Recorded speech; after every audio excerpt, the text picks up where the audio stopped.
Hey everyone, in today's video I wanted to pull back the curtain and show you exactly how I create my futuristic AI videos using VO3, also known as Google Flow. I've had a lot of people ask what software I use and how I get the cinematic results and whether these videos are completely AI generated. So this isn't going to be an advanced tutorial. Instead, I'm going to walk you through the process I personally use for writing prompts to editing, and I'll also talk about some of the risks that come with creating AI content on YouTube, especially right now because they're doing a wide sweep of pretty much all AI generated content, and a lot of people are not getting monetized right now.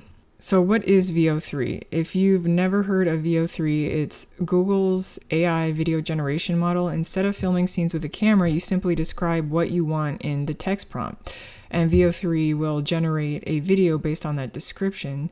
So it's an incredibly powerful tool for creating cinematic worlds, futuristic cities, fantasy environments, and animations that would normally require a huge production team. For me, it's become the main tool that I use because it saves an incredible amount of time while giving me the creative freedom to build worlds that simply would not be possible otherwise. So the most important thing about using VO3 isn't actually the AI, it's the prompt writing.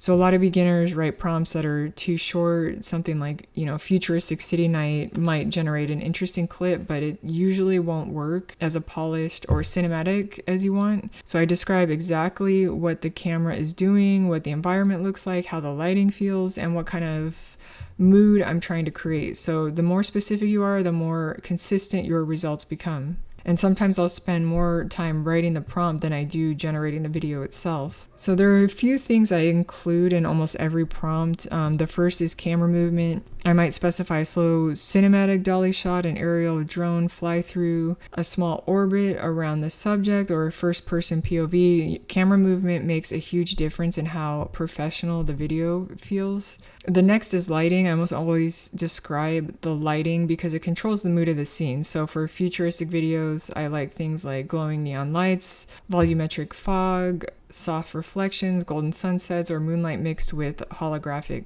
lighting. And then I'll describe the environment. So instead of saying forest, I'll say something like an enormous bioluminescent forest with towering crystal trees, floating holographic butterflies, gentle mist. So it's really important to be really detailed in your description. And then after that comes the color grading. So you could do some color grading in the prompt. However, probably almost better to do your own color grading in Adobe After Effects or Premiere Pro. So I often include phrases like cinematic teal and orange, vibrant neon cyberpunk colors, soft pastel dreamscape, or like a high dynamic range with deep contrast. And again, it's important to include the color grading in the prompt, but you also want to make sure that you do your own color grading. And finally, I usually end my prompts with an overall description like cinematic, ultra detailed, cinematic 4K, highly realistic, smooth motion, high production value, something like that. So all those small details work together to create a much better result. Now editing everything together. So once I've gathered all my clips, I bring everything into Premiere Pro, including the music.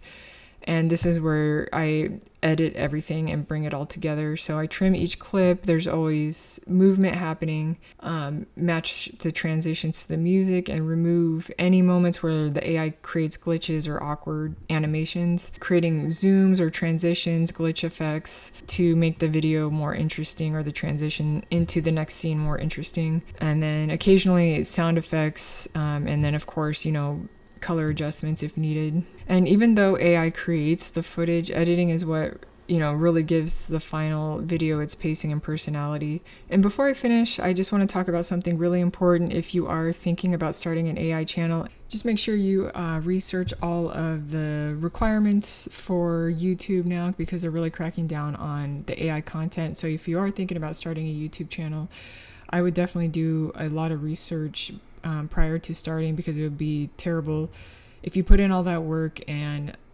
didn't get monetized. So that's it for this video. Let me know what you guys think in the comments, and thank you for watching.